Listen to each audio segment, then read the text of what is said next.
Saksikan live update siang Tribun News edisi Senin 3 Juni 2024. Hari ini akan kami sajikan sejumlah informasi terkini dari berbagai daerah di Indonesia. Bersama saya Yustina Kartika, kita jelang live update siang selengkapnya untuk Anda. Pemirsa, seorang wisatawan mancanegara bernama Melanie Poner terjatuh saat melakukan pendakian di Bukit Anak Dara, Kecamatan Sembalun, Kabupaten Lombok Timur, Nusa Tenggara Barat. Warga negara asing atau WNA yang teridentifikasi berasal dari Swiss tersebut mengalami kecelakaan tunggal saat mendaki di bukit dengan ketinggian 1923. Untuk informasi lebih lengkapnya terkait berita ini, kita telah terhubung bersama rekan Ahmad Wawan Sugandika, wartawan Tribun Lombok yang akan melaporkannya untuk Anda. Rekan Ahmad Wawan, silakan laporan lebih lengkapnya dari Anda, rekan. Ya, baik, Justina di studio. Selamat siang, saya ucapkan bagi tribuners sekalian dimanapun berada. Bisa saya informasikan, Justina, memang seorang wisatawan mancanegara bernama Melanie Poner dia terjatuh saat melakukan pendakian di Bukit Anak Dara, Kecamatan Sembalun, Kabupaten Lombok Timur. Warga negara asing atau WNA yang teridentifikasi berasal dari Swiss itu juga mengalami kecelakaan tunggal saat mendaki di bukit dengan ketinggian 1923 di atas permukaan laut itu dengan dari informasi yang dihimpun baik itu dari pengelola wisata Anak Dara dan juga pihak kepolisian sektor atau Polsek Sembalun, korban berjenis kelamin perempuan itu teridentifikasi melakukan perjalanan pendakian itu seorang diri. Gitu. Nah, korban yang terjatuh itu juga telah pinjaman dari tim SAR Lombok Timur, kemudian juga pada proses evakuasi juga dilakukan koordinasi terlebih dahulu dengan pihak-pihak terkait untuk melakukan langkah evakuasi terhadap korban. Nah, dalam koordinasinya ini terdapat sejumlah langkah yang kemudian ditempuh. Di antaranya perlu dilakukannya pemeriksaan lebih lanjut ke titik lokasi keberadaan korban. Kemudian evakuasi juga melibatkan tim SAR dengan perlengkapan yang memadai untuk mengambil korban. Mengingat kondisi medan di tempat kejadian perkara atau TKP korban terjatuh itu terbilang medan yang cukup terjal. Nah, proses evakuasi dilakukan oleh tim SAR Lombok Timur bersama dengan anggota Sabhara Polres Lombok Timur dan tim Inavis Polres Lombok Timur yang selesai pada kemarin hari Minggu tanggal 2 Mei 2024. Nah, proses evakuasi setidaknya membutuhkan waktu 5 jam lamanya, di mana tim mulai melakukan proses evakuasi sekira pukul 20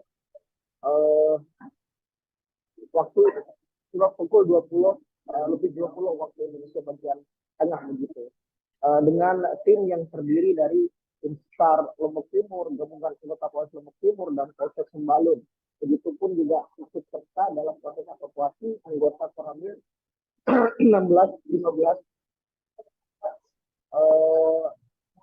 Sembalun serta anggota KPH Rinjani Timur. Sekira pukul 21.39 waktu Indonesia bagian tengah, jenazah WNA asal Swiss ini kemudian berhasil dievakuasi, di-packing begitu dengan menggunakan kantong jenazah yang sudah disiapkan oleh tim SAR. Selanjutnya dilakukan proses pengangkatan jenazah oleh tim, kemudian sekira pukul 1.28 waktu Indonesia bagian tengah, tim evakuasi tiba di Balai Adat Desa Blek, Desa Sembalun Lawang, dengan membawa satu jenazah yang berisikan mayat korban tersebut. Nah, sekira pukul 01.46 waktu Indonesia bagian tengah, jenazah WNA kemudian sudah dibawa oleh ambulan yang sudah disiagakan di lokasi guna penanganan lebih lanjut.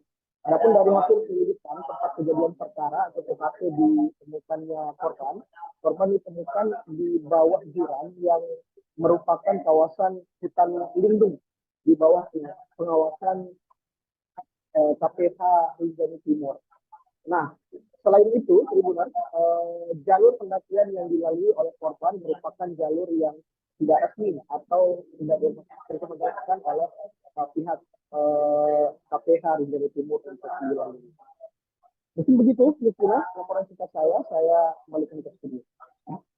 Terima kasih rekan Ahmad Wawan Sugandika, wartawan Tribun Lombok, atas laporan dari Anda. Selamat bertugas kembali. Kita ke informasi selanjutnya, Tribuners. Seorang pria ditemukan tak bernyawa dengan kondisi bersimbah darah di parkiran truk kapal KM Haida pada Sabtu 1 Juni 2024 malam hari. Dugaannya korban yang berusia sekitar 40 tahun tersebut mengalami kecelakaan kerja. Ia diduga terjepit truk yang ia kemudikan hingga mengakibatkan meninggal dunia. Melalui video amatir yang beredar di grup relawan emergensi, korban terlihat terkapar dengan kondisi bersimbah darah. Dalam video tersebut, korban disebut sudah meninggal dunia. Untuk informasi terkait peristiwa ini akan dilaporkan rekan Rifki Sulaiman, wartawan Banjarmasin Post yang telah terhubung bersama kita. Rekan Rifki, silakan laporan selengkapnya, rekan. Ya, terima kasih rekan Justina. Selamat siang juga Tribuners sekalian. Seorang pria kemarin ditemukan tak bernyawa dengan kondisi bersimbah darah di parkiran truk kapal. Parkiran truk jadi dalam kapal KM Haida Sabtu 1 Juni 2024. Melalui video amatir memang seorang pria sekitar berusia 40 tahun itu dinyatakan tewas akibat dugaannya kecelakaan kerja. Berdasarkan keterangan dari salah seorang saksi dan juga temannya di dalam parkiran kapal yakni Wadi, nama pria tersebut Yono, berusia sekitar 40 tahun. Dia teman Wadi sesama sopir truk. Saat itu kata Wadi, dia sedang berada di luar kapal. Tiba-tiba ia mendengar kabar bahwa ada insiden di dalam kapal. Warga Lamongan itu pun segera memeriksanya dan mendapati bahwa temannya Yono tergeletak dengan kondisi sudah tak bernyawa. Kabarnya Yono tersebut sedang turun dari truknya, kemudian mengecek angkutan di truknya tersebut. Lalu saat itu dia lupa menaikkan rem tangan karena posisi kapal tidak rata, truknya mundur dan menabrak dirinya sendiri. Kemungkinan kata Wadi, korban terjepit di antara truk dan pagar pembatas. Sebab posisinya ia tergeletak tak jauh dari pagar pembatas tersebut. Adapun truk yang mengakibatkan Yono tewas adalah truk muatan besar bercat hijau dengan nomor polisi W8608PS. Dan si korban berasal dari Surabaya, sama seperti Wadi ya, juga berangkat dari Surabaya. Sementara itu, korban segera dievakuasi oleh relawan emergensi setempat ke kamar pemulasaran jenazah RSUD Ulin Banjarmasin. Di TKP, pihak kepolisian juga langsung berdatangan untuk melakukan tahap pemeriksaan dan lainnya. Kapolsek KPL Banjarmasin, Kompol Boma Wedayanto Purnomo mengungkapkan kronologi tewasnya seorang sopir truk di dalam kapal KM Haida tersebut. Berdasarkan keterangan saksi, kata Boma, korban terjepit badan truk saat melihat muatan yang sedang dibongkar sebagian ke mobil pickup. Korban bernama Sulistiono, berusia 46 tahun, warga Sidoarjo, Jawa Timur. Saat melihat bongkaran, tiba-tiba truk miliknya yang bernomor W8608PS bergerak mundur. Korban berusaha untuk mencoba naik ke kabin truk, namun tidak sempat, sehingga ia terjepit di antara pagar pembatas dengan bagian belakang truk, kata Boma. Atas kejadian itu, korban mengalami luka yang mengakibatkannya meninggal dunia. Selanjutnya, korban dibawa ke kamar mayat RSUD Ulin Banjarmasin untuk dilakukan visum luar. Mungkin itu yang bisa disampaikan rekan Justina. Kembali ke studio. Terima kasih. Baik, rekan Rifki Sulaiman, wartawan Banjarmasin Post, terima kasih atas laporan dari Anda. Selamat bertugas kembali.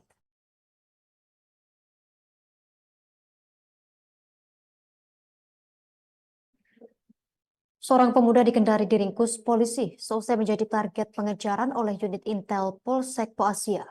Pemuda tersebut merupakan satu kelompok pelaku pembakaran salah satu lapak usaha milik warga di depan kampus baru Universitas Haluoleo UPO Kendari, Provinsi Sulawesi Tenggara. Untuk informasi lebih lengkapnya akan dilaporkan rekan Syawal yang sudah terhubung bersama kita saat ini. Rekan Syawal, silakan laporan lebih lengkapnya dari Anda, rekan.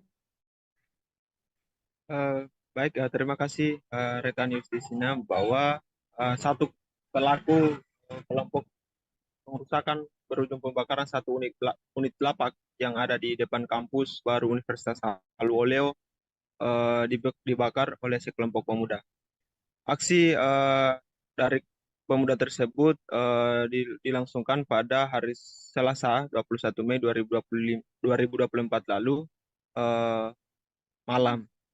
Setelah dilakukan pengejaran kurang lebih 12 hari, satu pelaku dari kelompok tersebut berhasil dibekuk oleh Satuan Unit Intel Polsek Poasia di salah satu kamar yang ada juga di depan kampus Baruho, tepatnya di lorong mata air 3. Saat dilakukan penangkapan bahwa pelaku berinisial A itu didapat di sebuah kamar kos yang terletak di depan kampus Baruho setelah dilakukan pengintaian. Untuk pelaku A dalam keterangannya bahwa melakukan aksinya tersebut merusak hingga berujung pembakaran satu unit lapak, bahwa dilakukannya bersama teman-teman yang lainnya. Kurang lebih 10 orang berdasarkan keterangan pelaku dalam aksi pembakaran tersebut.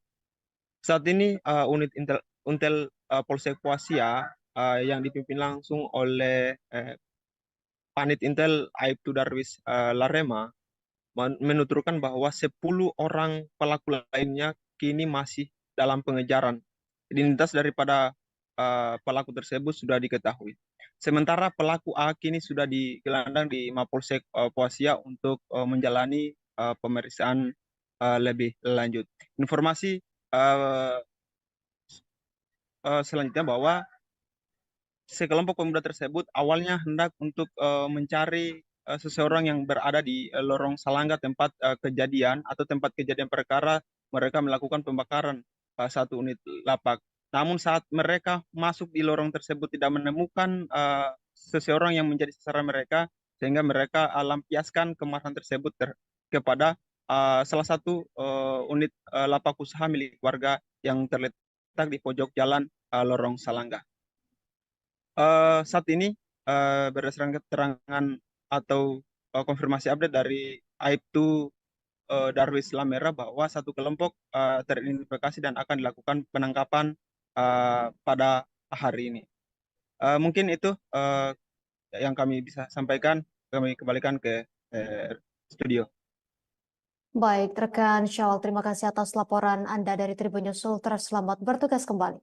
Kita ke informasi selanjutnya, Tribuners. Personel Polresta Kupang Kota mengamankan jalannya aksi unjuk rasa UNRAS yang dilakukan oleh Kesatuan Aksi Mahasiswa Muslim Indonesia KAMI, daerah Kupang, yang digelar di Bundaran Patung Kirap, Jalan Frans Seda, Kelurahan Fatululi, Kecamatan Oibobo, Kota Kupang pada Minggu 2 Juni 2024. Aksi yang dilakukan ini dalam rangka solidaritas terhadap Palestina terkait adanya serangan militer Israel ke area pengungsi di Rafah. Untuk informasi lebih lengkapnya, kita telah terhubung bersama rekan El Senago, wartawan Pos Kupang. Rekan El Senago, silakan laporan Anda. Selamat siang Justina dan Tribuners, dapat saya laporkan bahwa personil Polresta Kupang Kota mengamankan aksi unjuk rasa yang dilakukan oleh Kesatuan Aksi Mahasiswa Muslim Indonesia atau KAMI daerah Kupang yang berlangsung di Bundaran Patung Kirap, Jalan Franseda, Kelurahan Fatululi, Kecamatan Oibobo, Kota Kupang pada Minggu 2 Juni 2024. Aksi unjuk rasa ini terkait dengan merupakan aksi solidaritas terhadap serangan di Palestina yang dilakukan oleh Israel terhadap kampung-pengungsian yang ada di daerah Rafah. Kapolresta Kupang Kota Kombes Pol Aldinan Manurung menyampaikan bahwa sebelum melaksanakan aksi ini, peserta aksi telah menyampaikan surat pemberitahuan aksi. Menanggapi surat tersebut, Kombes Pol Aldinan Manurung menurunkan sebanyak 48 personil untuk mengawal sekaligus mengamankan aksi tersebut. Pada aksi tersebut, peserta aksi melakukan long march dari Gedung Keuangan Negara menuju ke Bundaran Kirap. Selain itu, Aldinan juga menyampaikan terkait penyampaian aksi di muka umum diatur dalam undang-undang, untuk itu pihaknya berkewajiban untuk mengamankan, mengayomi, dan juga memberi perlindungan dalam aksi tersebut. Selain itu, aksi tersebut juga dilaksanakan di area fasilitas umum sehingga personil bukan hanya mengamankan aksi tersebut, tapi sekaligus mengamankan area tersebut agar aksi yang dilaksanakan tidak mengganggu jalannya aktivitas masyarakat yang ada di sekitar lokasi tersebut. Usai aksi tersebut, peserta aksi berjalan dengan lancar, dan usai aksi tersebut, peserta membubarkan diri dalam keadaan tertib, dan aksi juga berlangsung secara aman dan tidak terjadi hal-hal yang tidak diinginkan. Demikian yang dapat saya laporkan. Justina kembali ke studio. Terima kasih rekan Senago, wartawan Posko pengatas laporan dari Anda. Selamat bertugas kembali.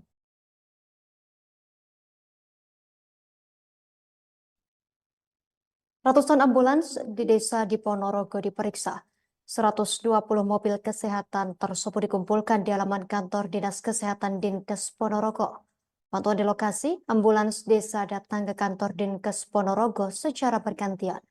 Kemudian diperiksa petugas dari Dinkes Ponorogo. Untuk informasi lebih lengkapnya akan dilaporkan rekan Pramita Kusumaningrum, wartawan Tribun Mataraman. Silakan laporan Anda, rekan Pramita Kusumaningrum. Baik rekan Justina, benar sekali bahwa ratusan ambulan desa di Kabupaten Ponorogo dikumpulkan di kantor Dinas Kesehatan di Jalan Basuki Rahmat, Kelurahan Tonatan, Kecamatan Kabupaten Ponorogo. Terlihat ada 120 ambulan desa dikumpulkan di halaman belakang Dinkes Kabupaten Ponorogo. Di situ satu persatu ambulan diperiksa oleh petugas dari Dinkes Ponorogo, yang diperiksa mulai dari suara sirene, kemudian kelengkapan alat kesehatan seperti oksigen dan lain sebagainya, juga kelengkapan apakah ada wastafel, ada alat kesehatan yang lainnya, P3K dan lain sebagainya. Kabid Pelayanan Kesehatan Dr. Meta Ferdiana Putri mengaku bahwa pemeriksaan ambulan desa ini adalah agenda rutin setiap tahun, di mana setiap tahun ada 120 ambulan desa yang dikumpulkan di Dinas Kesehatan secara bergantian. Untuk tahun 2024 ini dikumpulkan sepekan terakhir, di situ secara bergantian diperiksa. Nanti ketika diperiksa itu akan diketahui mana saja yang kurang alat kesehatannya maupun yang suara sirene dan lain sebagainya. Dari keterangan Dr. Meta menjelaskan bahwa dari 120 itu ada beberapa yang minor. Misalnya ada di oksigen, tabung oksigennya tidak berisi penuh. Kemudian juga ada suara sirene ambulan yang tidak nyaring lagi. Juga ada di beberapa bagian minor lainnya seperti supir, mohon maaf maksud saya seperti mobil yang belum dipajak setiap tahunnya. Selain untuk memeriksa secara fisik, ambulan desa juga diberikan latihan kegawat daruratan terhadap sopir ambulan desa itu sendiri. Karena menurut Dr. Meta, untuk sopir driver biasa tentu berbeda dengan sopir ambulan. Jadi ada pelatihan kegawat daruratan itu sendiri. Seperti itu rekan Justina, laporan dari saya, kembali ke studio. Terima kasih rekan Pramita Kusumaningrum, wartawan Tribun Mataraman atas laporan dari Anda. Selamat bertugas kembali. Kami tampilkan wawancara wartawan kami bersama Kabid Pelayanan Kesehatan Dr. Meta Ferdiana Putri. Kegiatan monitoring rutin yang diselenggarakan oleh Dinas Kesehatan, di mana fungsinya untuk memonitor apakah kendaraan ambulan desa ini masih berfungsi sebagaimana mestinya.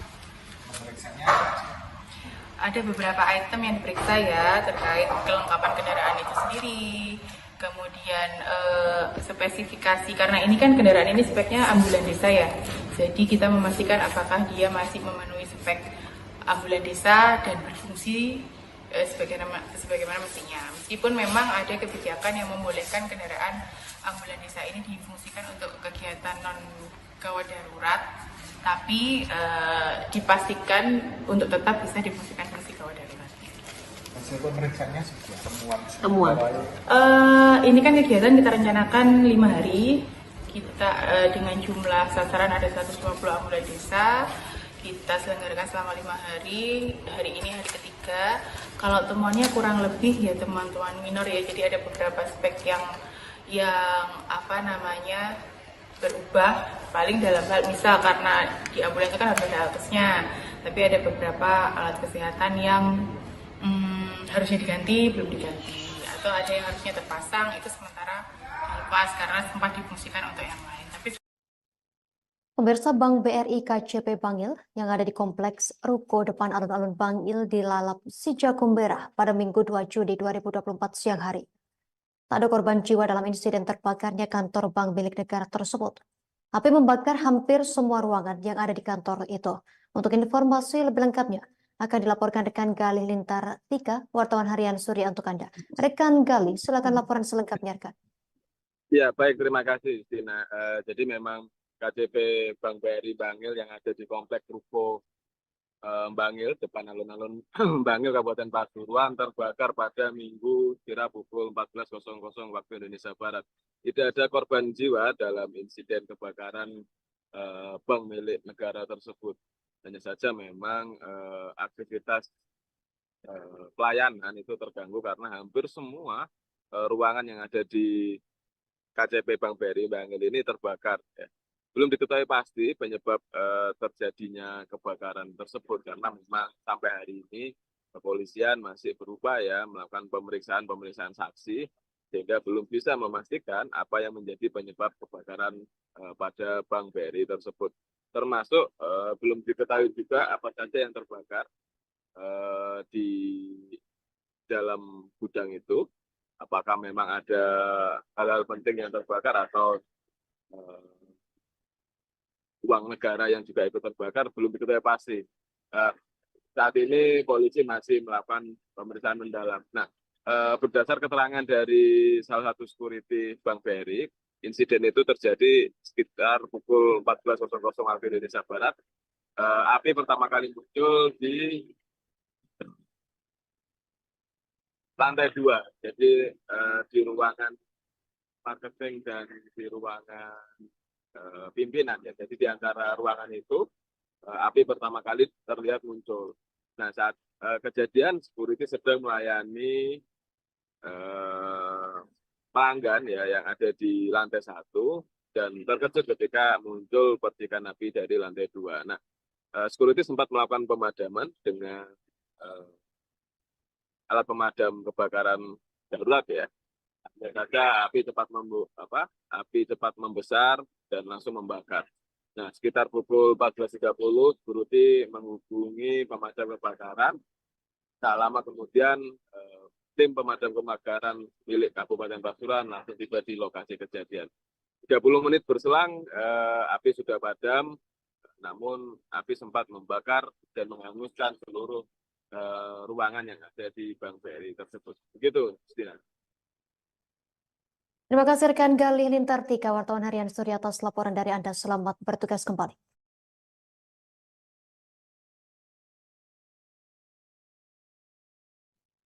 Pemerintah Kabupaten Katingan, Kalimantan Tengah mengeluarkan surat penetapan status tanggap darurat bencana sejak Sabtu 1 Juni 2024. Status tanggap darurat bencana tersebut lantaran banjir di Katingan meluas sehingga perlu dilakukan antisipasi. Kepala Pelaksana Badan Penanggulangan Bencana Daerah atau Kalaksa BPBD Kabupaten Katingan, Markus, mengatakan status tersebut guna mengantisipasi dampak banjir semakin meluas.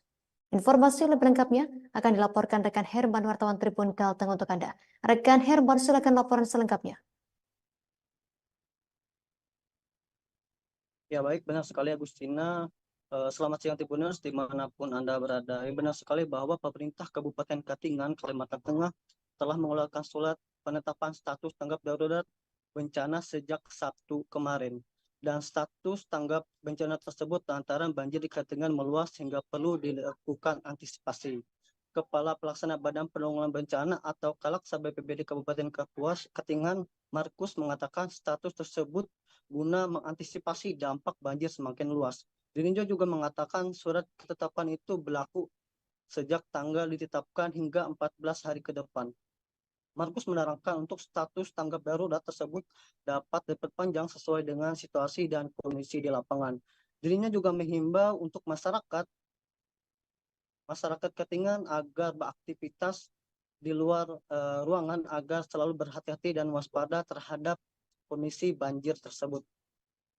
Dirinya juga memberitahukan sebelumnya sebanyak 9 kecamatan di Kabupaten Katingan yang ada di Kalimantan Tengah terendam banjir. Dari data yang telah diberikan oleh Kalaksa BPBD Katingan, sebanyak lebih dari ribuan KK dan puluhan ribu jiwa terdampak banjir. Markus mengatakan banjir kali ini berpotensi masih terjadi karena hujan pada periode Mei dan Juni masih ekstrim dan dengan intensitas yang cukup tinggi, sehingga membuat pemerintah daerah terus mewaspadai akan adanya banjir susulan yang menghantui masyarakat Katingan. Tidak lupa dirinya menghimbau jika ada masyarakat atau warga yang hendak meminta evakuasi, terutama bagi lansia dan anak, agar bisa melaporkan kepada petugas di kecamatan. Terakhir, dirinya menghimbau untuk setiap kecamatan yang sudah diinstruksikan untuk mendirikan tempat pengungsian yang dirasa aman bagi masyarakat. Dan terakhir, dia menambahkan untuk status kali ini masih banjir di beberapa titik yang ada di 9 kecamatan yang ada di Kabupaten Katingan tersebut. Baik, begitu yang dapat saya sampaikan. Kembali ke studio. Baik, rekan Herman, wartawan Tribun Kalteng, terima kasih atas laporan dari Anda. Selamat bertugas kembali.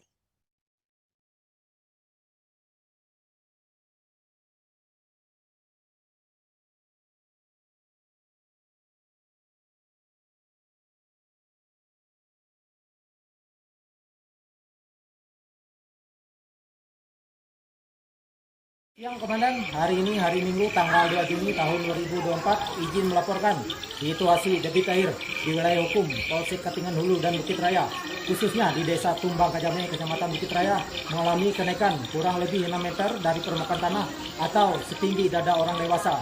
Hal ini disebabkan karena curah hujan yang berlangsung dari tadi malam hingga tadi pagi yang menyebabkan daerah aliran sungai Katingan khususnya di bagian hulu meluap. Sebagian warga masih bertahan di rumah masing-masing dikarenakan debit air masih terus bertambah. Demikian laporan update debit air di wilayah Kecamatan Bukit Raya. Saya Aibda Deni Aryadi, Babin Katimas Desa Tumbang Kajame, Kecamatan Bukit Raya, dan saya Pratu Torik Federal Menteri Babinsa Bukit Raya. Salam presisi.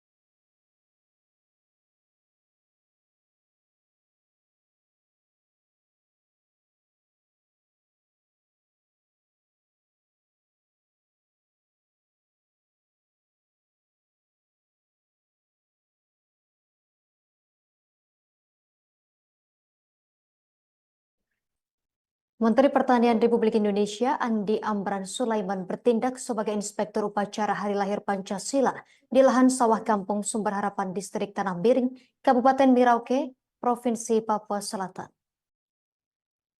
Berdiri mengenakan atribut adat suku Marin dari ujung timur Indonesia, Mentan Amran menyampaikan memilih melaksanakan upacara peringatan Hari Lahir Pancasila ke-79 di tengah sawah Merauke.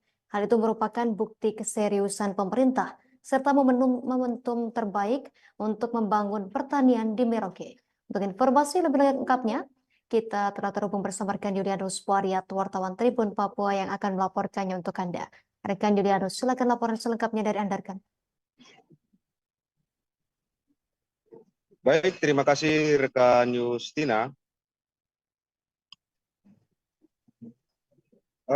Tribuners, dapat saya sampaikan bahwa Menteri Pertanian Republik Indonesia Andi Amran Sulaiman bertindak sebagai Inspektur Upacara pada peringatan Hari Lahir Pancasila di lahan sawah Kampung Sumber Harapan, Distrik Tanah Miring, Kabupaten Merauke, Provinsi Papua Selatan.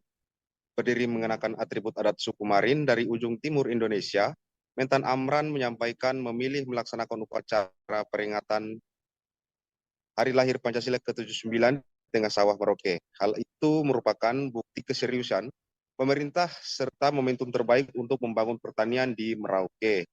Dalam amanatnya, Mentan Amran menekankan bahwa pertanian merupakan sektor vital bagi suatu bangsa, dan jika pertanian bermasalah, maka dampak pada negara sangat besar. Amran juga menyampaikan ucapan selamat Hari Lahir Pancasila pada seluruh masyarakat Indonesia dari ujung timur Indonesia, yakni Provinsi Papua Selatan. Dikatakan alasan dirinya melakukan upacara peringatan Hari Lahir Pancasila di Tengah Sawah adalah bukti nyata atas keseriusan pemerintah pusat menjadikan Kabupaten Merauke menjadi lumbung pangan nasional. Di hadapan para peserta upacara yang sebagian besar merupakan masyarakat asli Papua, Mentan Amran menegaskan bahwa pembangunan pertanian di Merauke harus dilakukan dengan mengutamakan kesejahteraan dan keadilan. Dengan mengusung konsep transformasi pertanian modern, ia menyebut Merauke berpotensi menjadi lumbung pangan nasional. Sebelumnya, Kementerian Pertanian telah menyerahkan sejumlah bantuan sarana dan prasarana produksi pertanian di Merauke, termasuk alat mesin pertanian dan benih unggul.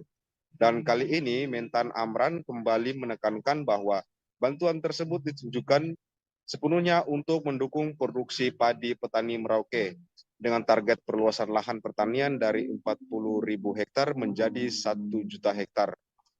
Dirinya juga mengatakan bahwa jika tercapai, Indonesia menghasilkan 15 juta ton gabah atau sekitar 8 juta ton padi. Hal itu menjadi cadangan pangan. Demikian laporan saya, Yustina, dari Merauke. Terima kasih rekan Julianus Bariat, wartawan Tribun Papua atas laporan dari Anda. Selamat bertugas kembali.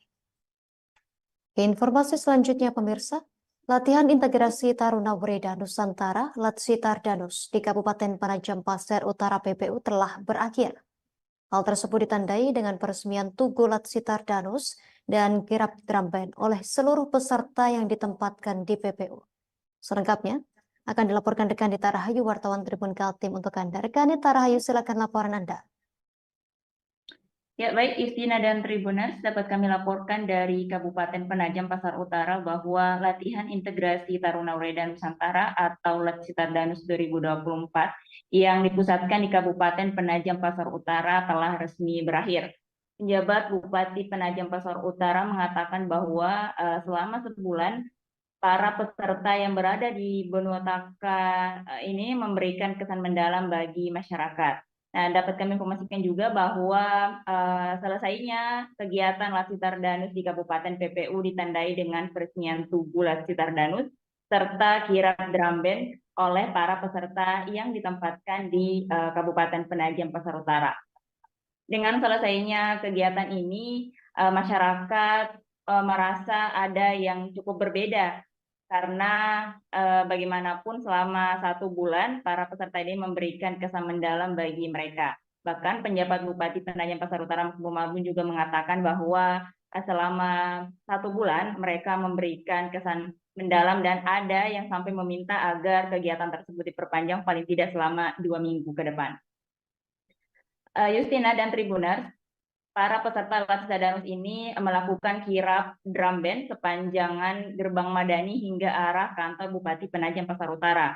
Dan ribuan masyarakat juga tumpah ruah menyaksikan aksi para peserta Latsitar Danus ini dan memenuhi Gerbang Madani hingga titik akhir, yaitu di alun-alun depan kantor Bupati Penajam Pasar Utara. Salah satu masyarakat PPU, yakni Nadia, yang turut menyaksikan aksi para peserta ini mengatakan bahwa ia sangat menunggu-nunggu kegiatan tersebut karena pada awal kedatangan mereka juga sempat melakukan aksi yang sama. Namun pada perpisahan kali ini mereka memberikan aksi yang cukup lama dan cukup panjang rutenya. Yang sebelumnya pada saat pembukaan itu mereka hanya melakukan dari arah Islamic Center Penajam Pasar Utara menuju ke alun-alun depan kantor Bupati Penajam Pasar Utara. Kemudian juga dapat kami informasikan bahwa peserta Latsitar Danus ini sebelumnya berada di Kabupaten PPU pada April lalu. Mereka berjumlah sebanyak 454 orang dan ditempatkan di 3 kecamatan, yakni Kecamatan Babulu, Waru, dan Penajam. Mereka ditempatkan di rumah-rumah warga untuk melakukan bakti sosial dan juga aktif bersosialisasi kepada masyarakat, terutama generasi muda. Demikian, Justina. Baik rekan Nita Rahayu, wartawan Tribun Kaltim, terima kasih atas informasi yang sudah Anda laporkan. Selamat bertugas kembali.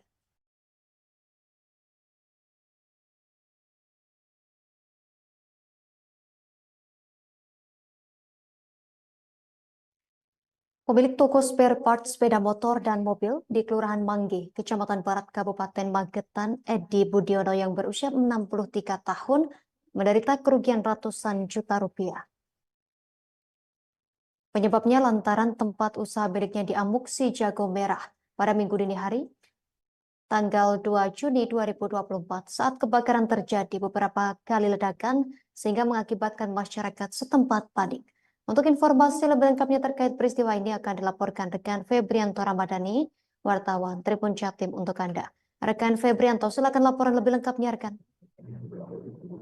Baik, jadi kejadian ini bermula ketika ada salah satu pedagang yang hendak membuka lapak di depan toko spare part pada sekitar pukul 2:30 dini hari waktu Indonesia bagian Barat.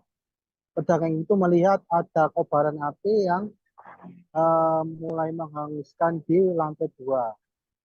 Pedagang itu panik dan berteriak minta tolong sehingga mengundang perhatian warga. Jadi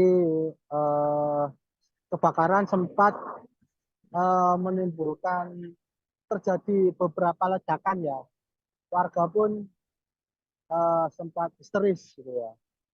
Dan proses pemadaman memakan waktu cukup lama pagi hari, dan mobil dinas pemadam kebakaran yang dikerahkan pun totalnya ada 7 unit, baik dari wilayah Magetan maupun wilayah luar kota sebelah seperti Ngawi sama Kota Madiun. Diperkirakan kerugian yang diderita oleh pemilik toko mencapai sekitar 500 juta rupiah. Dari hasil olah TKP sementara diduga kebakaran terjadi karena hubungan arus pendek listrik atau korsleting. Pemilik menerima kejadian tersebut sebagai musibah. Demikian yang bisa saya laporkan, kembali ke studio. Terima kasih rekan Febrianto Ramadhani, wartawan Tribun Jatim atas laporan dari Anda. Selamat bertugas kembali. Pemirsa, tanah longsor kembali terjadi di Desa Panai Gang, Kecamatan Sinjai Timur, Kabupaten Sinjai, Sulawesi Selatan pada Minggu 2 Juni 2024. Longsor tersebut menutupi jalan yang menghubungkan antara Kecamatan Sinjai Timur dengan Kecamatan Telu Limpo. Akibatnya jalan tersebut sempat tidak bisa diakses kendaraan roda 4 maupun roda 2. Lebih lengkapnya terkait bencana ini, kita telah terhubung bersama rekan Takwa Aidon, wartawan Tribun Timur. Rekan Takwa, silakan laporan lebih lengkapnya. Oke, rekan di studio, saya Muhammad Takwa, reporter Tribun Timur, melaporkan bencana alam di Kabupaten Sinjai, Sulawesi Selatan, di mana ada 5 titik longsor yang terjadi di Kabupaten Sinjai yang diakibatkan oleh cuaca ekstrim, yakni intensitas hujan yang tinggi yang melanda Kabupaten Sinjai sekitar 24 jam, di mana menyebabkan 5 titik longsor, dan yang paling parah itu tanah longsor yang terjadi di Desa Panaikang, Kecamatan Sinjai Timur, yang menutup jalan penghubung antar kecamatan, yakni Kecamatan Sinjai Timur dengan Kecamatan Telu Limpoe. Akibat imbas tersebut, arus lalu lintas terganggu, bahkan pengendara roda 4 dan roda 2 tidak bisa melewati jalur tersebut. Setelah mendapatkan informasi tersebut, PJ Bupati Sinjai langsung menginstruksikan Kepala Dinas PUPR Sinjai untuk menerjunkan alat berat untuk mengevakuasi material longsor tersebut.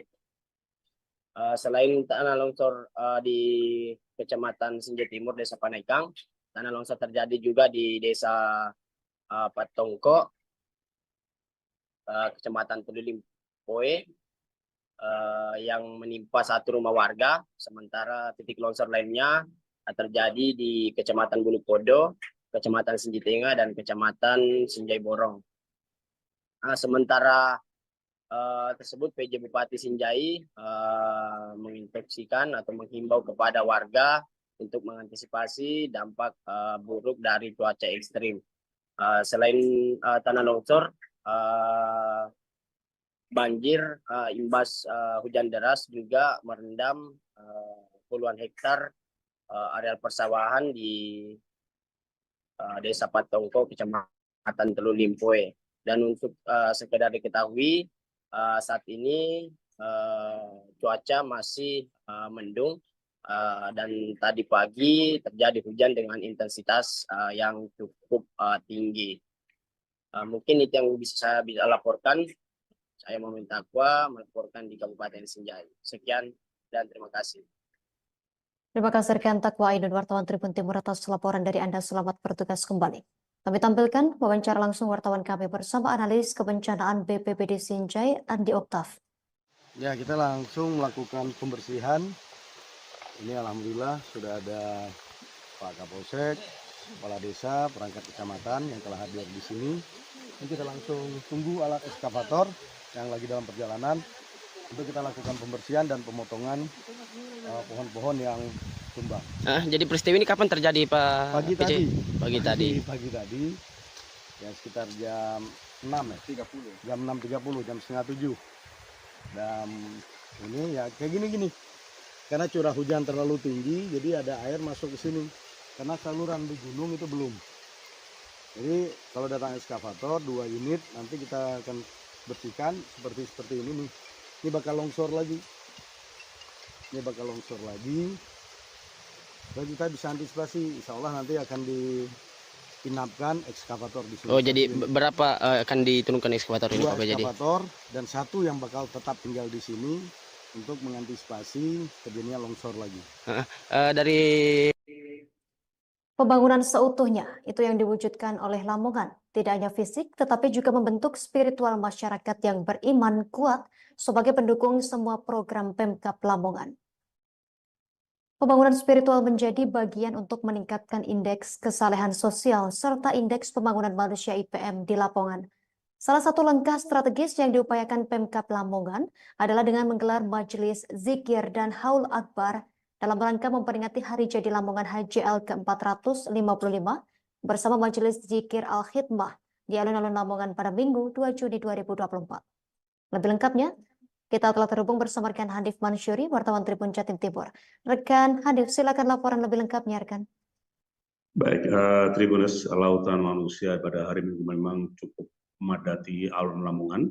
Nah, para jamaah zikir Al-Khidmah tidak hanya memadati di tribun maupun di tenda, namun hampir seluruh luasan alun-alun dipadati oleh ribuan umat Muslim yang menyelenggarakan zikir bersama di dalam rangkaian Hari Jadi Lamongan dan juga Haul Akbar pada hari Minggu tanggal 2 2024 kemarin. Nah, para jamaah tidak hanya memadati di dalam alun-alun, tapi mereka meluber sampai di Jalan Gajah Masari, kemudian Jalan Ayani, Jalan Lamorejo, dan juga di Jalan Gajah Madahlan, serta beberapa ruas di jalan yang lainnya. Nah, Tribun tentu ini menjadi momen yang paling bahagia bagi umat Islam karena Al-Khidmah menggelar zikir bersama. Ini sekaligus momen menjadi spirit dan juga energi untuk terus membangun Lamongan yang berkelanjutan dan mencapai kejayaan Lamongan. Tribunus, majelis zikir ini adalah salah satu bentuk pembangunan non-fisik yang akan mampu membangun Lamongan, dan menurut Bupati, pembangunan spiritual menjadi bagian untuk meningkatkan indeks kesolehan sosial serta indeks pembangunan manusia. Tribunus, ribuan jamaah yang memadati alun-alun oleh jamaah Al-Khidmah, Abikar Al-Khidmah. Nah, ini tentu banyak warga masyarakat yang saat itu memang tidak bisa masuk ke jantung kota karena hampir di seluruh ruas jalan dalam kota ini dipadati oleh umat Muslim yang sedang zikir bersama dan haul akbar dalam rangka haul akbar. Nah, sampai kantong-kantong parkir harus meluber ke Kombes Pol M. Duryat, kemudian di Jalan Sunan Derajat, Jalan Bosir Rahmat, serta ada di Jalan Laras Iris dan sebagian di lingkungan pasar tingkat Lamongan, yang tentu parkir ini meluber ke semua ruas jalan yang ada di Lamongan. Tribuners, memang apa yang dilakukan jamaah khidmah ini adalah dalam rangkaian Hari Jadi Lamongan yang ke-455, sekaligus mengetuk pintu langit bersama puluhan habaib yang turut serta menghadiri zikir bersama yang digelar rutin hampir setiap tahun di dalam rangkaian Hari Jadi Lamongan. Dan ini di Hari Jadi yang ke-455 juga banyak mendatangkan habaib, pada puluhan habaib, segala para kiai dan ulama, dan juga para Forkopimda yang turut serta untuk melakukan zikir bersama. Sekaligus juga Bupati Lamongan Jurono Effendi, dan Jurono Effendi mengajak masyarakat Lamongan untuk terus membantu membangun masyarakat Lamongan untuk mencapai kejayaan Lamongan. Hanif Mansuri, Lamongan, Jawa Timur. Terima kasih rekan Hanif Mansuri, wartawan Tribun Jatim, atas laporan dari Anda. Selamat bertugas kembali. Bakal calon Bupati Tanah Toraja, Dharma Lele Padang, menawarkan 4 program kepada masyarakat jika terpilih menjadi Bupati pada Pilkada serentak 27 November 2024 mendatang. Tawarannya yakni BPJS gratis, pendidikan unggul, bibit babi dan kambing gratis, serta pupuk lancar. Program ini telah disosialisasikan mantan polisi dengan pangkat terakhir Kombes ini melalui balihonya yang disebar di titik-titik strategis Kabupaten Tanah Toraja, Sulsel. Selengkapnya, terkait informasi ini kita telah terhubung bersama rekan Muhammad Rifki, wartawan Tribun Toraja. Rekan Rifki, silakan laporan selengkapnya. Ya, baik rekan Justina dan pemirsa Tribuners, selamat siang. Dapat kami laporkan baliho Ketua Kipra Tanah Toraja sekaligus bakal calon kepala daerah dalam Pilkada 2024 di Tanah Toraja, Provinsi Sulawesi Selatan, Bapak Kombes Pol Dharma Lele Padang, telah terpasang di titik-titik strategis atau di badan-badan jalan, khususnya Kecamatan Makale Utara, tempat domisili Dharma berada. Pantauan kami pada Minggu 2 Juni 2024 kemarin, baliho Dharma Lele Padang yang menjadi salah satu bakal calon kepala daerah ini menekankan 4 poin, Tribuners. Poin pertama yakni BPJS gratis, kemudian pendidikan unggul, lalu ada bibit babi dan kambing gratis, serta pupuk lancar. Saya coba mengkonfirmasi secara langsung terkait programnya, Dharma Lele Padang belum memberi tanggapan mengingat dia saat ini masih berada di Jakarta, Tribuners. Perputaran ekonomi masyarakat Tanah Toraja memang tak lepas dari beternak dan bertani. Babi misalnya, hewan ternak ini dimanfaatkan masyarakat Tanah Toraja dalam berbagai kegiatan, misalnya upacara adat Rambu Solo dan Rambu Tuka. Data terakhir Badan Pusat Statistik atau BPS, jumlah ternak babi di Tanah Toraja mencapai 298.971 ekor.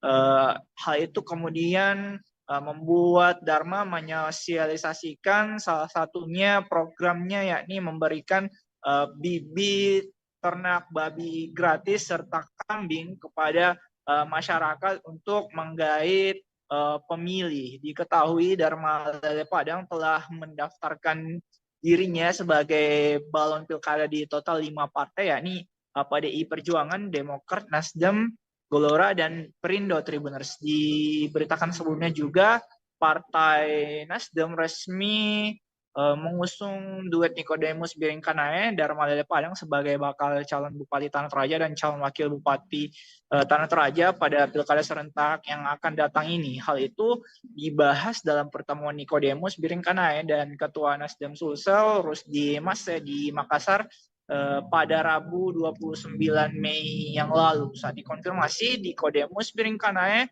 mengatakan pertemuan dan sudah ada pembicaraan mengenai hal itu Pilkada Tanah Toraja. Mantan Bupati Tanah Toraja ini berharap ke depannya dirinya dapat dipercayakan kembali untuk memimpin Tanah Toraja bersama Dharma Lele Padang. Untuk saat ini, rekan Justina, demikian yang dapat kami sampaikan. Muhammad Rifki langsung dari Makalle Kantor Raja, saya kembalikan ke Anda di studio. Terima kasih rekan Rifki, wartawan Tribun Toraja, atas laporan dari Anda. Selamat bertugas kembali.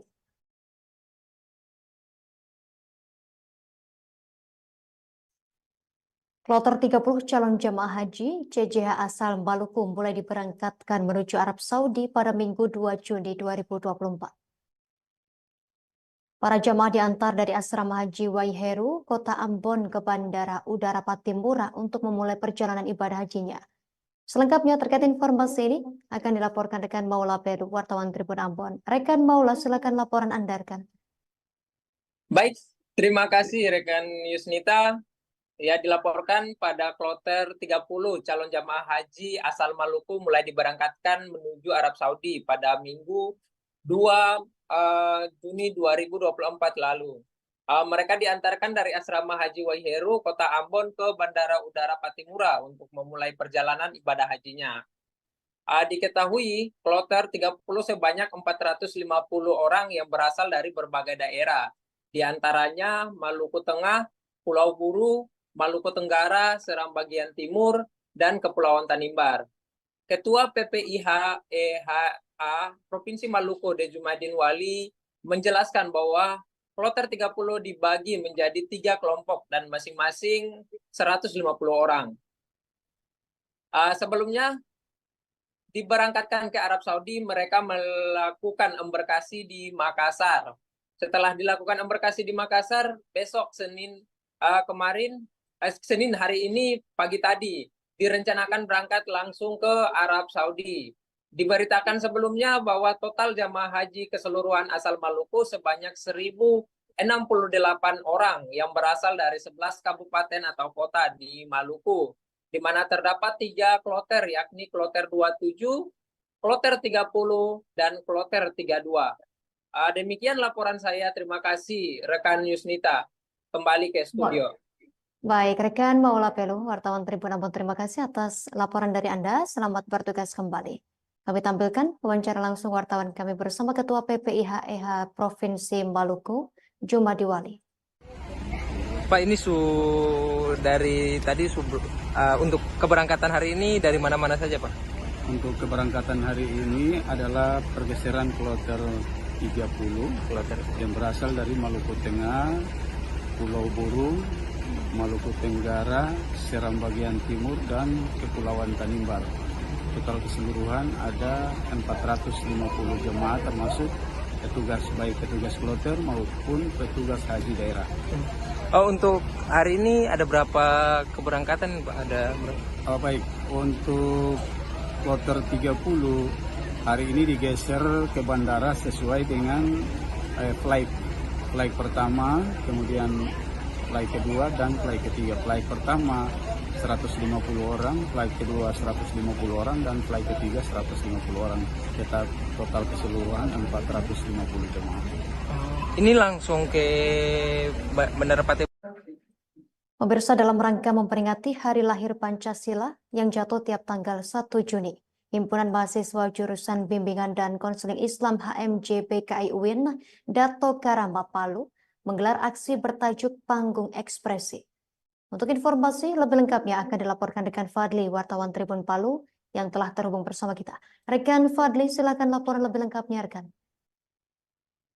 Baik, terima kasih rekan Justina. Selamat siang Tribuners dimanapun berada. Dapat saya laporkan bahwa tepat pada hari Sabtu 1 Juni 2024 kemarin, dalam rangka memperingati Hari Lahir Pancasila yang jatuh setiap tanggal 1 Juni, Himpunan Mahasiswa Jurusan Bimbingan dan Konseling Islam atau HMJ BKI UIN Dato Karama Palu menggelar aksi bertajuk Panggung Ekspresi.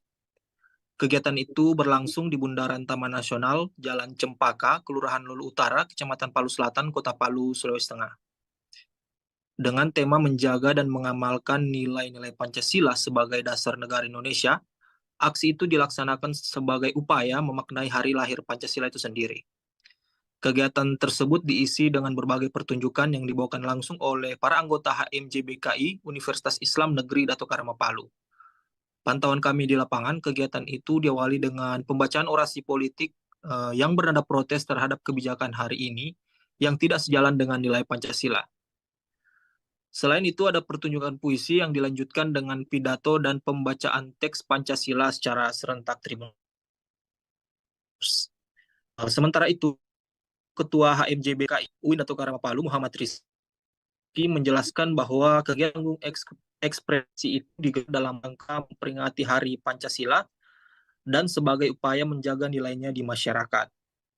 Adapun bentuk penghargaan yang diberikan kepada pejuang kemerdekaan Indonesia, kata Rizky, disajikan dalam bentuk orasi politik dan pidato hari lahir Pancasila. Semua penampilan itu, kata Rizky, berkaitan dengan Pancasila, dan itu juga sebagai pengingat kepada warga Kota Palu khususnya supaya menjaga nilai-nilai Pancasila itu sendiri. Menurut Rizky, kondisi masyarakat hari ini sangat penuh dengan kekangan. Hal itu menurutnya mencederai nilai Pancasila sila kelima. Ia menyebutkan bahwa kekangan yang terjadi saat ini bertentangan dengan nilai sila kelima Pancasila, di mana pembangunan terjadi secara merata dan terutama di pelosok. Itu yang berusaha mereka sampaikan, merasa ada yang salah dengan Indonesia hari ini. Rizky menambahkan bahwa HMJBK berharap dengan kegiatan ini, masyarakat dapat lebih memahami nilai-nilai Pancasila dan bersama-sama menjaga nilai-nilai tersebut agar tetap tertanam di dalam kehidupan berbangsa dan bernegara. Baik, itu saja yang dapat saya sampaikan rekan Justina, kembali ke studio. Terima kasih rekan Fadli, wartawan Tribun Palu atas laporan dari Anda. Selamat bertugas kembali. Ke informasi selanjutnya, Tribuners. Usut tuntas tragedi Kanjuruhan dan penyelesaian dualisme Arema bakal menjadi tugas dari Presidium terpilih Aremania. 2 poin tersebut yang paling banyak disampaikan oleh Aremania dalam sidang terbuka bersama 7 Presidium terpilih Aremania di Munas Aremania pada Minggu 2 Juni 2024. Selengkapnya terkait informasi ini akan dilaporkan rekan Rifki Edgar, wartawan Surya Malang yang telah terhubung bersama kita. Rekan Rifki, silakan laporan selengkapnya, rekan. Baik, Justina dan juga Tribuners, dimanapun kalian berada bisa kami informasikan dari Malang, di mana kasus tragedi Kanjuruhan dan juga dualisme Arema ini menjadi 2 poin yang cukup banyak disampaikan oleh Aremania ketika bertemu dengan 7 presidium terpilih Aremania dalam kegiatan Munas Aremania yang berlangsung di UMM Dome pada Minggu 2 Juni 2024 kemarin, di mana di hari kedua Munas Aremania tersebut itu ada agenda penyampaian usulan program dari para voter. Voter yang dimaksud ini adalah Aremania dari Korwil dan komunitas yang sebelumnya memilih calon presidium Aremania ini, hingga akhirnya terbentuk 7 presidium Aremania.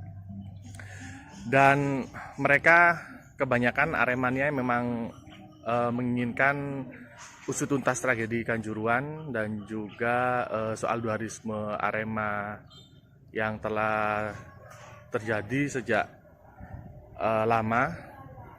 Dan selain 2 poin tersebut, Aremania yang paling banyak ditanyakan oleh Aremania atau yang paling banyak diusulkan oleh Aremania adalah terkait dengan ketertiban dalam organisasi, kemudian transparansi dan keterbukaan informasi kepada Aremania.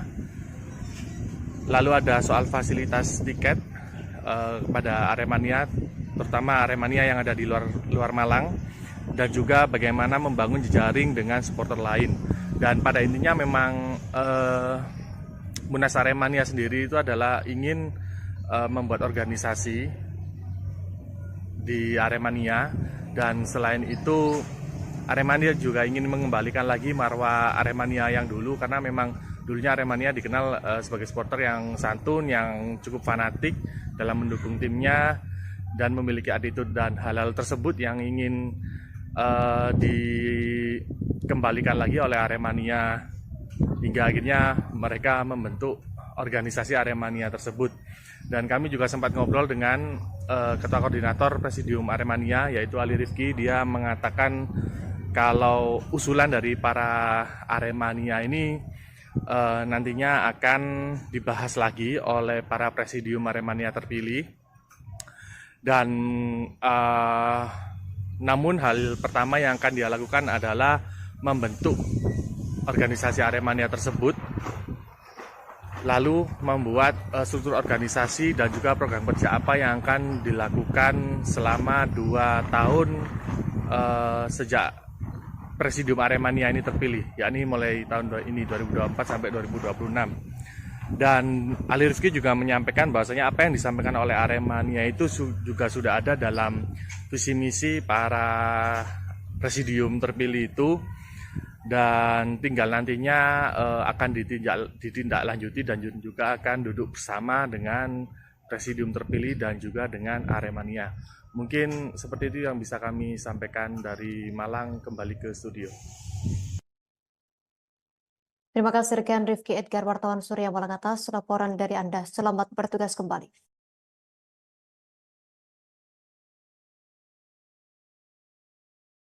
Dukungan penuh sebagai upaya meraih mimpi buah hati tergambar dalam totalitas para wali siswa Bangkalan Soccer Academy atau BSE. Sedikitnya 25 wali ataupun anggota keluarga siswa rela bertolak ke Selangor, Malaysia sejak 31 Mei 2024. Mereka mendampingi 30 siswa BSE U11 berlaga di turnamen berskala internasional JSA International NFDB Master Open di Selangor, Malaysia pada 1 hingga 2 Juni 2024. Untuk informasi lebih lengkapnya akan dilaporkan dengan Ahmad Faisal Edo, wartawan Tribun Madura untuk Anda. Rekan Ahmad, silakan laporan selengkapnya. Baik rekan Justina, Tribuners, selamat siang.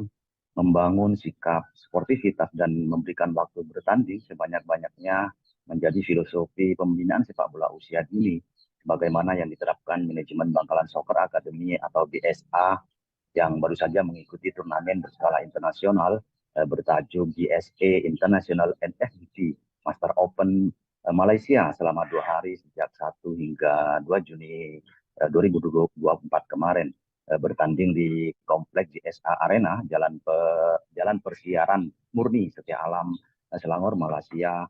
Sebanyak 30 siswa BSA usia 11 tahun ditempa secara fisik dan mental bertanding melawan pemain-pemain dari Malaysia dan Thailand.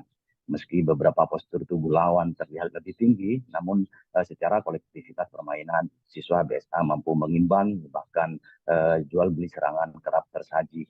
Dukungan penuh juga tampak dari wali dan keluarga siswa. Sedikitnya 25 wali ataupun anggota keluarga siswa rela bertolak ke Selangor, Malaysia sejak 31 Mei 2024. Semangat para bocah BSA dalam turnamen itu menjadi sebuah pemandangan yang membanggakan bagi para wali siswa. Seperti yang diungkapkan Johan Susanto, wali dari Jordi Adam, siswa BSA U11. Bagi Johan, teriakan hingga tawa lepas dari seorang anak saat bermain bola merupakan suguhan momen yang tiada ternilai. Johan mengaku tidak terpikirkan soal anggaran yang harus dikeluarkan karena memang sudah menjadi bagian dari fasilitas untuk anak-anak. Ia sangat mendukung, apalagi turnamen internasional seperti GSA bisa digelar di Indonesia di masa yang mendatang. Pegiat sekaligus penggemar sepak bola Madura, Muhammad Taufik, mengapresiasi konsistensi jajaran manajemen BSA dalam mendidik pesepak bola usia dini hingga mengikuti turnamen di luar negeri.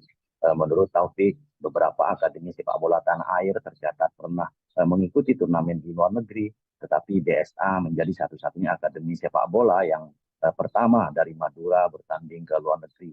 BSA disebut Taufik yang merupakan pria kelahiran Pamekasan, tidak hanya membanggakan masyarakat Bangkalan, namun juga membanggakan masyarakat Madura. Tribuner, sekedar diketahui, sejak didirikan pada tahun 2019 silam, BSA sejauh ini telah melahirkan beberapa pesepak bola bertalenta. Terbaru, Alvin Sukron, warga Kelurahan Kraton, Kota Bangkalan, mewakili Jawa Timur dalam seleksi pemain timnas nasional U17 World Cup pada tahun 2023 lalu. Dalam kepelatihannya, BSA menerapkan kurikulum berbasis perpaduan ilmu pengetahuan, perkembangan teknologi sepak bola modern, serta polesan tangan dingin para pelatih sepak bola berlisensi B dan C Asian Football Confederation. Pendiri sekaligus penanggung jawab BSA, Imam Syafi'i, mengungkapkan hasil dari turnamen bukanlah menjadi tujuan utama, melainkan lebih kepada memberikan pengalaman sebagai upaya menempa fisik dan mental bertanding para siswa BSA. Dari 4 tim yang tergabung di grup D, BSA berada di urutan 3 klasmen dengan meraih 3 poin dari 1 kali menang dan 2 kali kalah.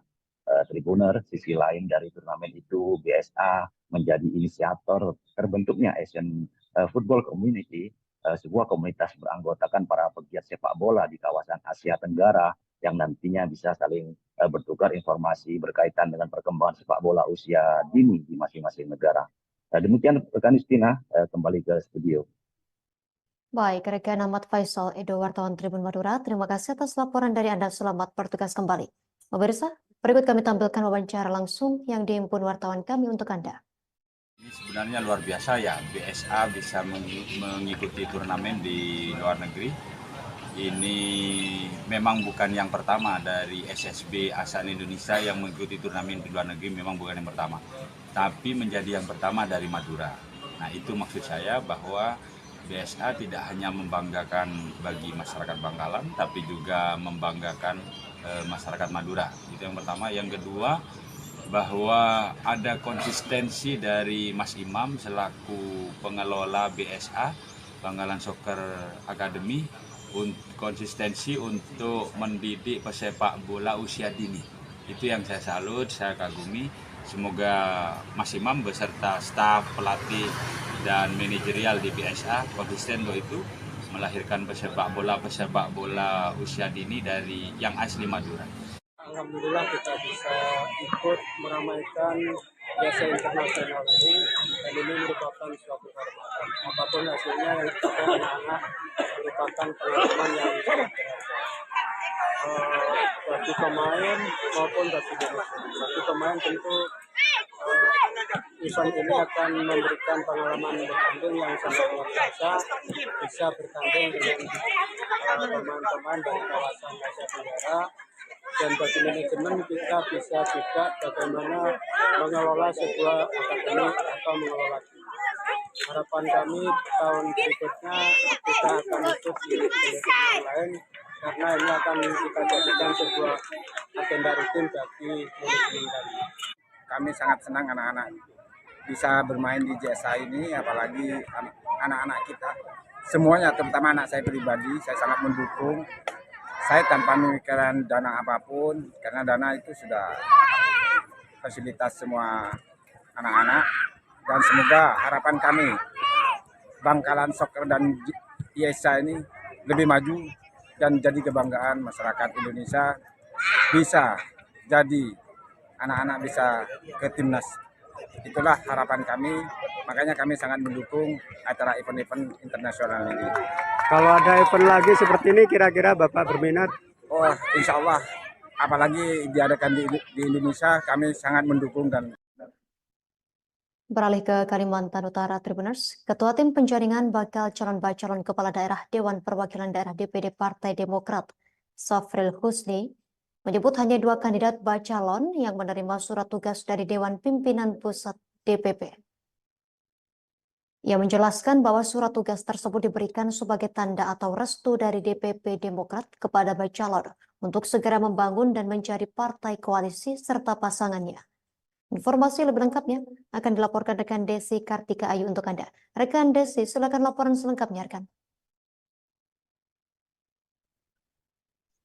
Baik, terima kasih rekan Justina dari Kalimantan Utara melaporkan di mana Ketua Tim Penjaringan bakal calon kepala daerah Dewan Perwakilan Daerah Partai Demokrat, yaitu Safril Husni, menyebut hanya 2 kandidat bakal calon kepala daerah yang akan diberikan surat tugas untuk Pilkada 27 November mendatang yang telah disepakati bersama di Dewan Pimpinan Pusat. Ia menjelaskan bahwa surat tugas tersebut diberikan sebagai tanda atau restu dari Dewan Pimpinan Pusat Demokrat kepada bakal calon kepala daerah untuk segera membangun dan mencari partai koalisi serta pasangannya. Sebelumnya rekan Justina, terdapat 3 kandidat bakal calon yang secara resmi telah mendaftarkan dirinya di penjaringan kepala daerah di Dewan Perwakilan Daerah Demokrat, Partai Demokrat di Kalimantan Utara, yang juga telah mengembalikan formulirnya, yakni ada 2 petahana dari yang saat ini masih menjabat, yaitu Gubernur Kalimantan Utara, Bapak Zainal Paliwang, serta Wakil Gubernur Kalimantan Utara, yakni Bapak Yansen Tipapadan, dan juga ada Brigjen Andi Sulaiman.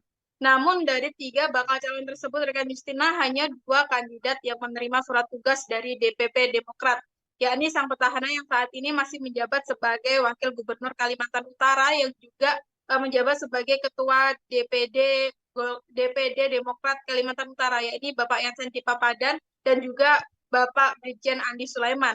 Di mana untuk tahapan selanjutnya, rekan Justina, akan dilaksanakan survei elektabilitas kepada kedua kandidat bakal calon tersebut, yang mana dari hasil survei tersebutlah akan diperoleh keputusan yang melahirkan rekomendasi siapa nanti kandidat yang akan diusung oleh DPP Demokrat untuk melaju ke kontestasi Pilkada 27 November mendatang. Dalam hal ini, rekan Justina, selain adanya partai koalisi yang tengah akan dibangun oleh bakal calon, di mana pasangan bakal calon juga menjadi penentu dari keluarnya rekomendasi dari Dewan Pimpinan Pusat Partai Demokrat tersebut. Selain itu, Safri Husni juga menyampaikan bahwa dalam penjaringan bakal calon di DPD Demokrat ini nantinya tidak akan ada fit and proper test atau uji kelayakan dan juga kepatuhan, di mana untuk keputusan finalnya nanti ini hanya didasarkan pada hasil survei koalisi tersebut, koalisi dari partai tersebut. Dalam hal ini, DPP Partai Golkar hanya memberikan waktu sekitar 1 bulan kepada masing-masing bakal calon untuk segera membentuk koalisi partai. Jadi nantinya setelah proses 1 bulan para bakal calon tersebut mencari pasangan untuk dirinya masing-masing dan juga partai koalisi, tidak akan ada lagi profit and proper test. Jadi hanya berdasarkan hasil survei. Mungkin itu saja laporan singkat dari wartawan Tribun Kalimantan Utara. Saya kembalikan ke studio bersama. Terima kasih rekan Desi Kartika Ayu, wartawan Tribun Kaltara. Selamat bertugas kembali.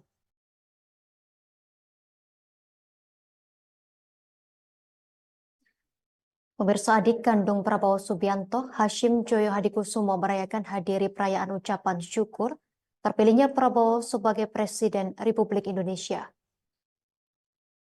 Perayaan ini dibuat oleh keluarga besar Sigar yang ada di Sulawesi Utara, khususnya di Kecamatan Langgowan. Informasi lebih lengkapnya akan dilaporkan rekan Patrick Sasa, wartawan Tribun Manado untuk Anda. Rekan Patrick, silakan laporan Anda, rekan. Oke, Tribuners, pada hari kemarin, hari Minggu tanggal 2 Juni 2024, adik kandung Prabowo Subianto, Hashim Joyo Hadikusumo, beserta keluarga besar yang ada di Jakarta, mengunjungi keluarga mereka yang ada di Sulawesi Utara, khususnya di Minahasa. Dan kedatangan mereka merupakan salah satu bentuk ucapan syukur yang digelar oleh keluarga besar di Sulawesi Utara dalam rangka untuk merayakan keberhasilan atau terpilihnya putra daerah Prabowo Subianto sebagai Presiden Republik Indonesia. Dan begitu rombongan tiba di lokasi acara yang berada di Langgowan, acaranya di Green Hall Langgowan Minahasa, begitu tiba rombongan langsung disambut dengan tarian khas Minahasa, yaitu tarian Kabasaran, dan kemudian mereka juga dipakaikan pakaian adat khas Minahasa, itu pakaian Kabasaran. Dan begitu tiba mereka langsung diantar ke meja VIP. Dan dalam pemaparan atau dalam sambutan Hashim Joyo Hadikusumo, ia juga menegaskan tentang program dan juga rencana dari Prabowo Subianto ketika memimpin sebagai Presiden Republik Indonesia. Dia juga menegaskan komitmennya untuk mengawal setiap program dan janji dari Prabowo Subianto. Pernyataan ini dengan tegas ia menyatakan bahwa ia bersama dengan keluarga besar mereka akan mengawal setiap program dan tanggung jawab yang sudah dijanjikan Prabowo Subianto kepada masyarakat Indonesia, khususnya yang ada di Sulawesi Utara. Dan dalam sambutannya ia juga mengajak para relawan untuk turut serta mengawal setiap program yang telah dijanjikan Pak Prabowo Subianto. Dan menurutnya pengawalan ini harus dilakukan agar bisa menilai setiap program yang dijalankan pasangan Prabowo Gibran. Dan ini juga menjadi salah satu penilaian yang ia harap bisa dilihat oleh masyarakat untuk nantinya mereka akan mengawal Pak Prabowo Subianto dalam mencalonkan diri sebagai presiden untuk 2 periode mendatang. Dan antusias dari warga dan keluarga besar serta tamu undangan yang hadir cukup luar biasa, dan lewat kegiatan ini juga mereka berharap agar adanya kesatuan dan juga kesatuan dan kerukunan dari keluarga besar yang ada di Sulawesi Utara. Dan pada hari kemarin juga turut hadir beberapa petinggi-petinggi partai serta pihak Forkopimda Sulawesi Utara yang juga turut mengambil bagian dalam acara tersebut. Mungkin sekian dulu informasi yang bisa kami sampaikan, dikembalikan ke studio. Terima kasih rekan Patrick Sasa, wartawan Tribun Manado atas laporan dari Anda. Selamat bertugas kembali.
Pemirsa, seorang wisatawan mancanegara bernama Melanie Poner terjatuh saat melakukan pendakian di Bukit Anak Dara, Kecamatan Sembalun, Kabupaten Lombok Timur, Nusa Tenggara Barat.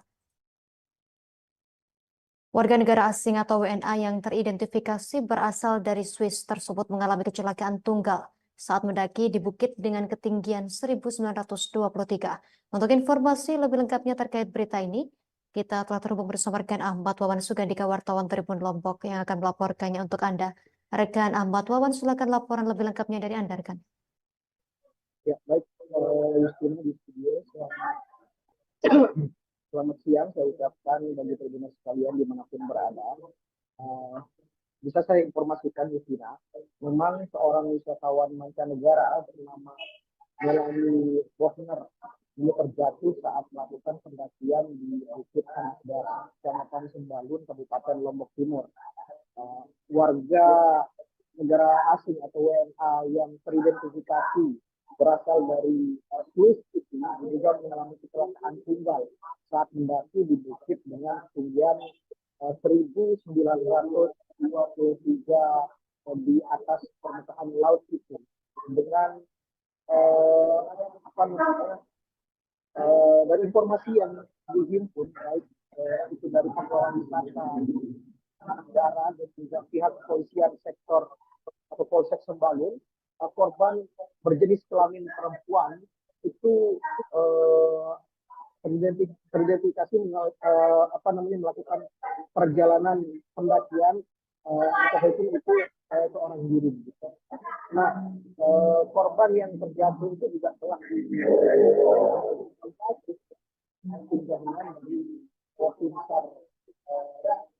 Lombok Timur, kemudian juga pada proses evakuasi juga dilakukan koordinasi terlebih dahulu dengan pihak-pihak terkait untuk melakukan langkah evakuasi terhadap korban. Nah, dalam koordinasinya ini terdapat sejumlah langkah yang kemudian ditempuh. Di antaranya perlu dilakukannya pemeriksaan lebih lanjut ke titik lokasi keberadaan korban. Kemudian evakuasi juga melibatkan tim SAR dengan perlengkapan yang memadai untuk mengambil korban.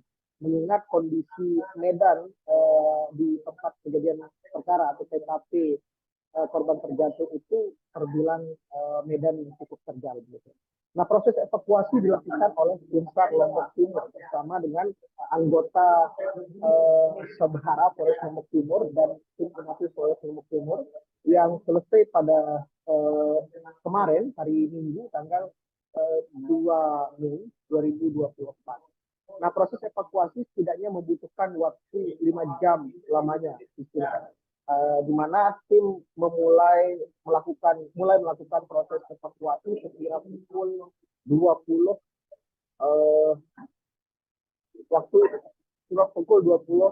lebih 20 waktu Indonesia bagian tengah begitu.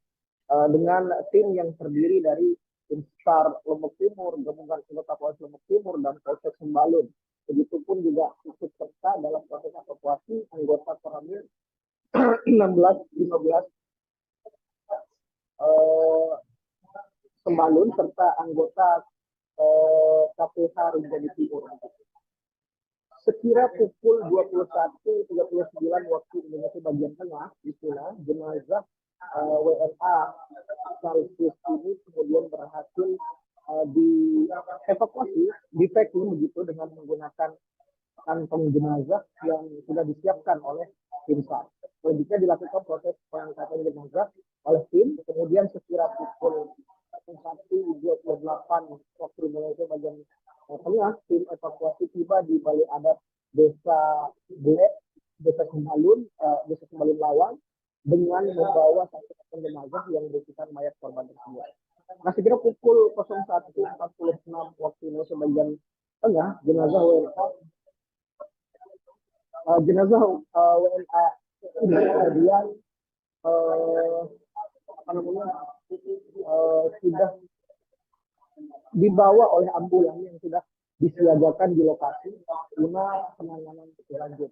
Adapun dari hasil penyelidikan tempat kejadian perkara atau TKP ditemukannya korban ditemukan di bawah jurang yang merupakan kawasan hutan lindung di bawah pengawasan KPH Rinjani Timur. Nah, selain itu, Tribuners, jalur pendakian yang dilalui oleh korban merupakan jalur yang tidak resmi atau tidak direkomendasikan oleh pihak KPH Rinjani Timur untuk dilalui. Mungkin begitu, Tribuners, laporan singkat saya kembalikan ke studio.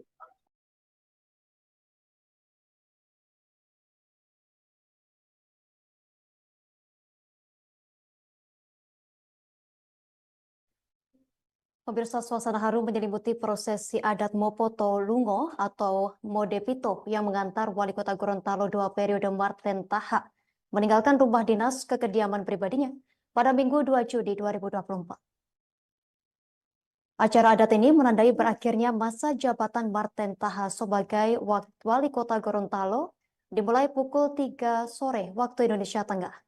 Puluhan pejabat dan aparatur sipil negara ASN Pemkot Gorontalo turut mengantarkan Marten Taha dan istrinya Jusmiati Kiai Demak. Untuk informasi lebih lengkapnya, saat ini kita telah terhubung bersama rekan Herjianto Tangahu, wartawan Tribun Gorontalo yang akan melaporkannya untuk Anda. Rekan Herjianto Tangahu, silakan laporan selengkapnya dari Anda, rekan. Terima kasih Justina di studio. Tribuners, selamat siang. Dapat kami laporkan dari Tribun Gorontalo, di mana pada kemarin, tepatnya pada tanggal 2 Juni 2024, terjadi prosesi adat Modepito yang dalam etimologi bahasa Gorontalo mengantar.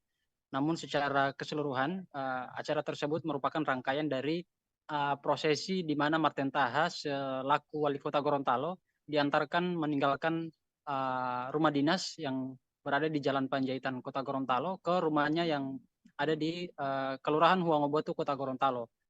Adat tersebut merupakan tanda di mana Marten Taha selaku Wali Kota Gorontalo telah berakhir masa jabatannya tertanggal kemarin. Dan pada prosesi tersebut, Marten Taha yang mengenakan pakaian serba kuning itu bersama istrinya diantar oleh sejumlah jajaran pemerintahan Kota Gorontalo, ada juga PJ Gubernur Gorontalo dan juga sejumlah OPD dan Forkopimda Kota Gorontalo.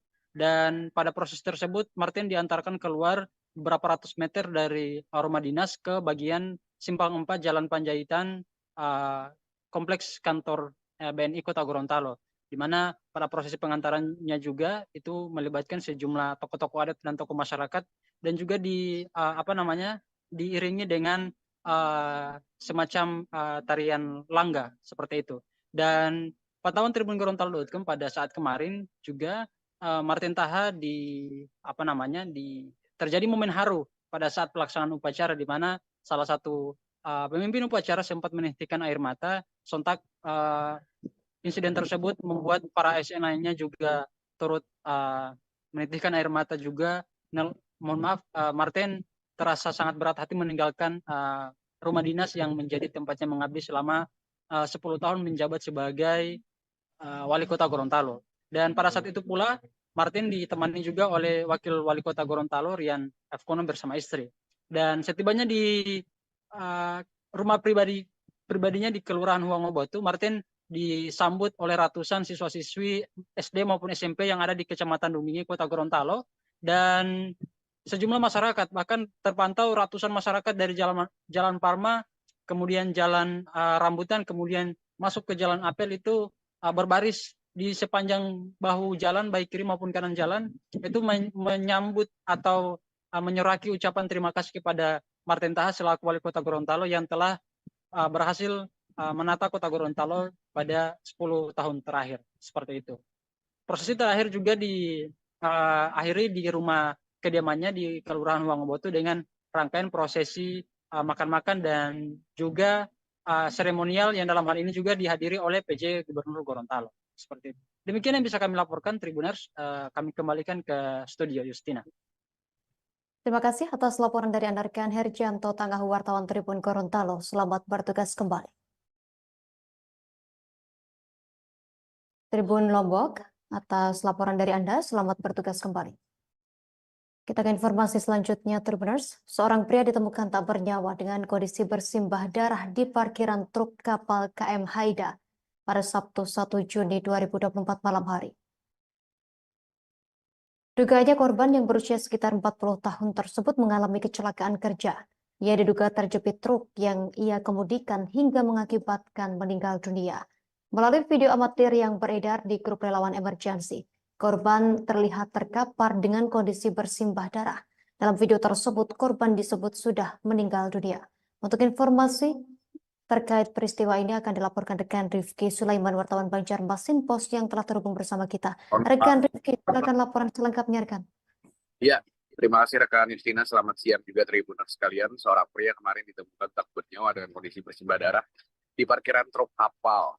Parkiran truk dari dalam kapal KM Haida Sabtu 1 Juni 2024. Melalui video amatir memang seorang pria sekitar berusia 40 tahun itu dinyatakan tewas akibat dugaannya kecelakaan kerja. Berdasarkan keterangan dari salah seorang saksi dan juga temannya di dalam parkiran kapal yakni Wadi, nama pria tersebut Yono, berusia sekitar 40 tahun. Dia teman Wadi sesama sopir truk. Saat itu kata Wadi, dia sedang berada di luar kapal. Tiba-tiba ia mendengar kabar bahwa ada insiden di dalam kapal. Warga Lamongan itu pun segera memeriksanya dan mendapati bahwa temannya Yono tergeletak dengan kondisi sudah tak bernyawa. Kabarnya Yono tersebut sedang turun dari truknya, kemudian mengecek angkutan di truknya tersebut. Lalu saat itu dia lupa menaikkan rem tangan karena posisi kapal tidak rata, truknya mundur dan menabrak dirinya sendiri. Kemungkinan kata Wadi, korban terjepit di antara truk dan pagar pembatas. Sebab posisinya ia tergeletak tak jauh dari pagar pembatas tersebut. Adapun truk yang mengakibatkan Yono tewas adalah truk muatan besar bercat hijau dengan nomor polisi W8608PS. Dan si korban berasal dari Surabaya, sama seperti Wadi ya, juga berangkat dari Surabaya. Sementara itu, korban segera dievakuasi oleh relawan emergensi setempat ke kamar pemulasaran jenazah RSUD Ulin Banjarmasin. Di TKP, pihak kepolisian juga langsung berdatangan untuk melakukan tahap pemeriksaan dan lainnya. Kapolsek KPL Banjarmasin, Kompol Boma Wedayanto Purnomo mengungkapkan kronologi tewasnya seorang sopir truk di dalam kapal KM Haida tersebut. Berdasar keterangan saksi, kata Boma, korban terjepit badan truk saat melihat muatan yang sedang dibongkar sebagian ke mobil pickup. Korban bernama Sulistiono, berusia 46 tahun, warga Sidoarjo, Jawa Timur. Saat melihat bongkaran, tiba-tiba truk miliknya yang bernomor W8608 PS bergerak mundur. Korban berusaha untuk mencoba naik ke kabin truk, namun tidak sempat, sehingga ia terjepit di antara pagar pembatas dengan bagian belakang truk, kata Boma. Atas kejadian itu, korban mengalami luka yang mengakibatkannya meninggal dunia. Selanjutnya, korban dibawa ke kamar mayat RSUD Ulin Banjarmasin untuk dilakukan visum luar. Mungkin itu yang bisa disampaikan rekan Justina. Kembali ke studio. Terima kasih. Baik, rekan Rifki Sulaiman, wartawan Banjarmasin Post, terima kasih atas laporan dari Anda. Selamat bertugas kembali. Seorang pemuda di Kendari diringkus polisi seusai menjadi target pengejaran oleh unit Intel Polsek Poasia. Pemuda tersebut merupakan satu kelompok pelaku pembakaran salah satu lapak usaha milik warga di depan kampus baru Universitas Haluoleo UPO Kendari, Provinsi Sulawesi Tenggara. Untuk informasi lebih lengkapnya akan dilaporkan rekan Syawal yang sudah terhubung bersama kita saat ini. Rekan Syawal, silakan laporan lebih lengkapnya dari Anda, rekan. Baik, terima kasih rekan Justina bahwa satu pelaku kelompok pengerusakan berujung pembakaran satu unit lapak yang ada di depan kampus baru Universitas Haluoleo dibakar oleh sekelompok pemuda.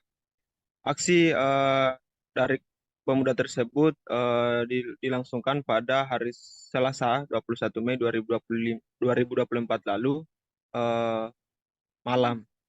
Setelah dilakukan pengejaran kurang lebih 12 hari, satu pelaku dari kelompok tersebut berhasil dibekuk oleh Satuan Unit Intel Polsek Poasia di salah satu kamar yang ada juga di depan kampus baru, tepatnya di lorong mata air 3.